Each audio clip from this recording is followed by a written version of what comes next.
Today we are reading La Frontera, My Journey with Papa by Deborah Hills and Alfredo Alva, illustrated by Claudia Navarro. What do you first notice about the book? What do you think the book is going to be about?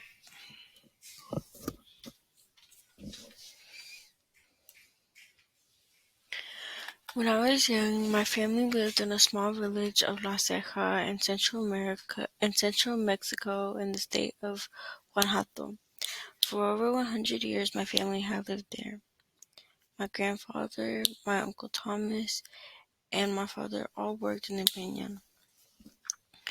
Every day they walked 5 miles to the forest to gather pine nuts from the trees. They climbed trees and gathered the pine nuts in their sacks. I loved to watch my abuelo, my grandfather, mend the sacks and wished my hands could move as swiftly. In the summer, I worked with Papa in the village, stacking corn to dry. The village was also far from our village.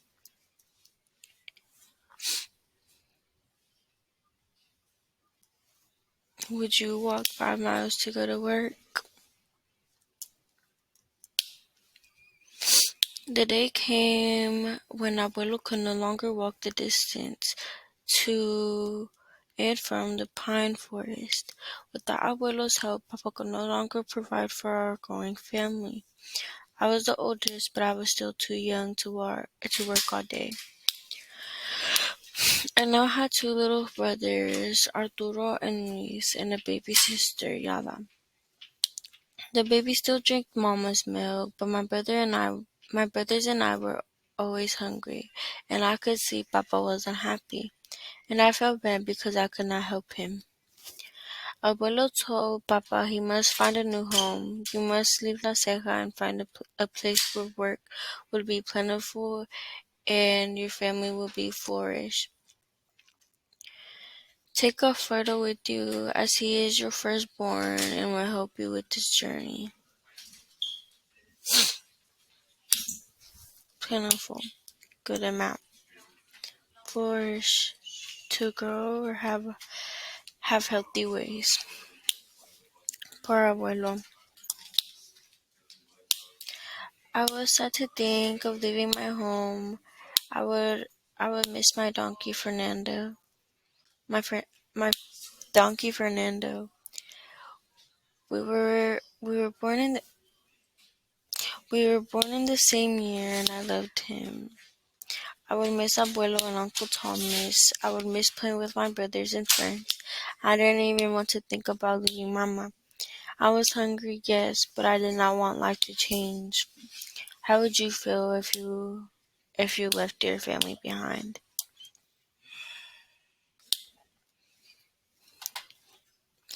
The next day, strange men came to our village. I saw Papa talking quietly with the man everyone called Coyote. Papa handed him money. He would not take pesos, only American dollars. Then the men left. I asked Papa why the man was called Coyote. Papa says he takes his name from the animal. A coyote is known for stealthy, wily ways and is a loner and shy of strangers, just like this man. But we need his help to make this journey. That's odd. Why do you think he only wanted American dollars? Uncle Thomas announced that we would have a going away celebration, and he would roast the family pig for a feast. All the villagers came to the party, the very old man and very young. It lasted all day and night. We filled our stomachs with rice, with tortillas, rice, corn, and bread, and much more. My cousin Francisco played the accordion, and there was dancing and hugging and kissing. We sang my favorite song, Amor Entero, which means eternal love. It's so exciting. So exciting. What's your favorite song? My mother took me to the well behind the house and sat me down. She looked me in the eye and said, "You are so lucky to be going on this special trip with Papa. You must be strong. You must think of yourself as a little bird who does not need much to eat or drink to keep flying north, just like the swallows we see every spring. And Alfredito, don't forget, I love you so, so much." She did not tell me that I would not see her or my brothers and sister for many years. That's sad. Imagine leaving your family for many years. Papa and I left early next morning. Papa and I left early the next morning. We walked to the bus station and waited for the bus to Aguna.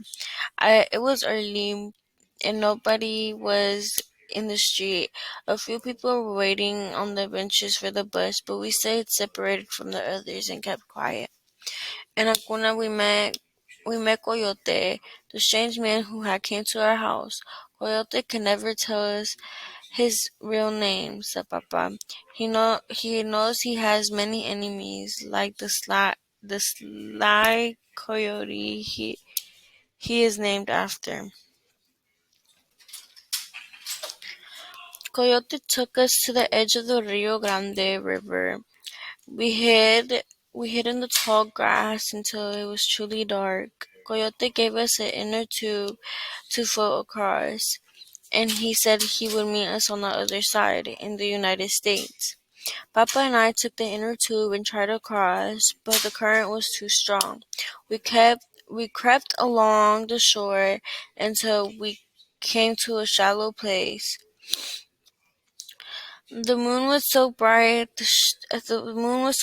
shining on the water. It was beautiful. We put our sacks on our heads and quietly and quickly waded in. As it got deeper, Papa took my sack and tied me to him with a piece of rope. I wrapped my arms around his neck. The current was strong, but the water did not go over Papa's head. I was not afraid, but I was glad to have the moonlight to guide us across. As soon as we reached the other side, we looked for Coyote, but we did not see him. I was glad, but I could tell Papa was worried. Coyote had disappeared and taken Papa's money with him. Papa sighed. "We must find our own way now, Alfredo." We started running away from the border in the Rio Grande. I ran until my legs would no longer keep moving. Then Papa carried me until he, too, collapsed. Do you think El Coyote just used them for their money? In the morning, I saw that I slept on top of rocks. I had slept on top of rocks. I was so tired. I had not felt those rocks all night. Ouch. He must have been really tired. He started walking at dawn every day and walked for 5 days. There was no path, and the the bramble, brambles ripped my clothes. So I had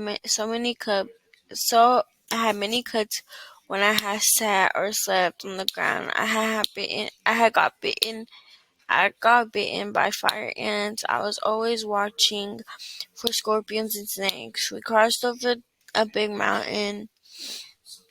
We crossed over a big mountain. It was steep and the rocks kept tumbling down, hitting me in the shins. I did not complain and worked hard to keep up with Papa. Before I knew it, the mountains was behind us. What's something you didn't give up on even though you really wanted to? On the other side stretched stretched a giant valley. We came to the train tracks. We followed them because Papa said the train crews carried jugs of water for us and would drop them along the tracks. I saw one and ran and picked it up. And sometimes we would sleep on the freight train that had stopped on the tracks. It was a good place to hide, but we had to hop off quickly when the train started moving because we didn't know where it was headed. Wow, that's really nice of the train crew. We climbed, we climbed many fences. I didn't talk much. It took too much energy, but I felt safe with Papa. He looked at me with a grin and said, "Remember, little one, my name is Raimundo, and it means king of the world." It always made me laugh. Who is someone that makes you feel safe? I asked Papa where we were going, and he answered to the embassy. I do not know this word. On those long days of walking, I tried to imagine what the embassy could be. It sounded grand, like a kingdom or a palace. I would ask him how much further to the embassy, but he would never answer. What do you think the embassy what do you think the embassy would look like? At the end of the sixth day, we came to a broken shack. There was a sign on it in Spanish. Está abierto. Tomen lo que necesiten y no destruyen nada. Gracias. It's open. Take what you need and don't destroy anything. Thank you. We slept we slept in the shack. I sighed with relief. I was so happy not to I was so happy not to have to sleep on the ground and worry about fire ants, snakes, or scorpions. Papa said we were waiting for a man named Isidro, a friend of Abuelo's. Isidro came in his pickup truck the next day. I could read the license plate. It said Texas. I fell asleep fast. I fell fast asleep in his safe, friendly truck. Isidro took Papa and me to the embassy, which was nothing more than a collection of broken trailers and furniture that people had dumped in the woods behind a factory. There was an old wall. There was an old well there. It still worked, but the water was very brown, and I was the only child. I was the only child at the embassy. We slept in an old bus and ate in the shack made of metal and plywood.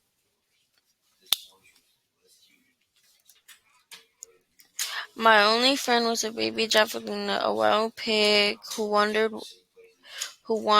one day. I think she had lost her mother. I felt like I had too.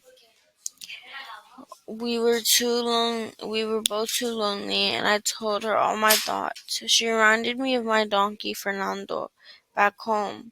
Was he wondering where I had gone? Have you ever had a pet you missed? After a few weeks at the embassy, I started school. Papa showed me where the bus would pick me up and gave me $100 bill. Carry this with you at all times. Carry this with you at all times. Don't tell anyone you have it. I put the bill carefully in my little pocket in my jeans. If anyone in a uniform picks you up and takes you back to the border, use this money to buy bus tickets, bus tickets, bus tickets back to our family in La Ceja. That's scary. Why do you think his dad told him that? In Mexico, everyone walked to school. So I was nervous getting on the school bus. It felt dangerous. My father had warned me to watch out for men in uniforms. I thought they might be on this bus. I was very quiet and always sat at the back. After a few weeks, I felt safer on the bus, but in the classroom, I felt alone. I couldn't speak English or understand anything. I could feel the other students' eyes on me, and I knew they were talking about me. One day, a boy named Antonio came into our classroom, and asked for me. He was 2 years older and spoke Spanish. I could see the other boys liked him and were jealous that he was there with me. After that day, everything started to change for the better. My classmates helped me pronounce English words using their hands and their faces. They taught me numbers, shapes, feelings, and names, and body parts, and so many new words. And since I was good at math, I helped them too. I think my teacher had sent Antonio to me. I wanted to thank her, but I did not know the right words. That's nice of his classmates to help him. By the end of the summer, I was beginning to feel like I belonged. I could speak some English now and could talk to my friends. Always at the center of my heart was my family. I missed Mama, my brothers, and little sister, but I liked my new life. I was becoming a Texian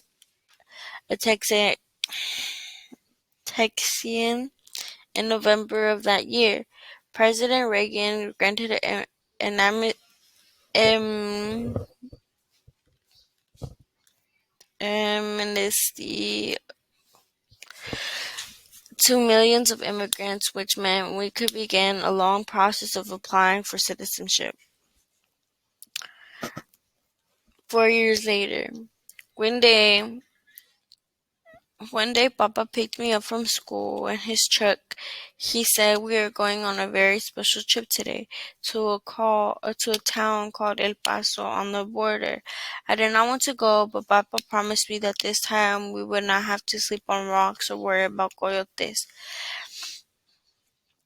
We drove for many hours. It was spring, and I remember all the wildflowers were blooming along the highway. So pretty. When we arrived in El Paso, I was speechless to see all the faces I had missed for so long. Luis, Arturo, and Yada, all so much bigger now. And Mama, I couldn't move. I felt the hand on my shoulder. I knew it was Mama's. It reached It reached right to the center of my heart. She embraced me. She held out. She and we held each other for a long time. Finally, I thought, finally, our family is together again. It's such a happy moment for him. The end.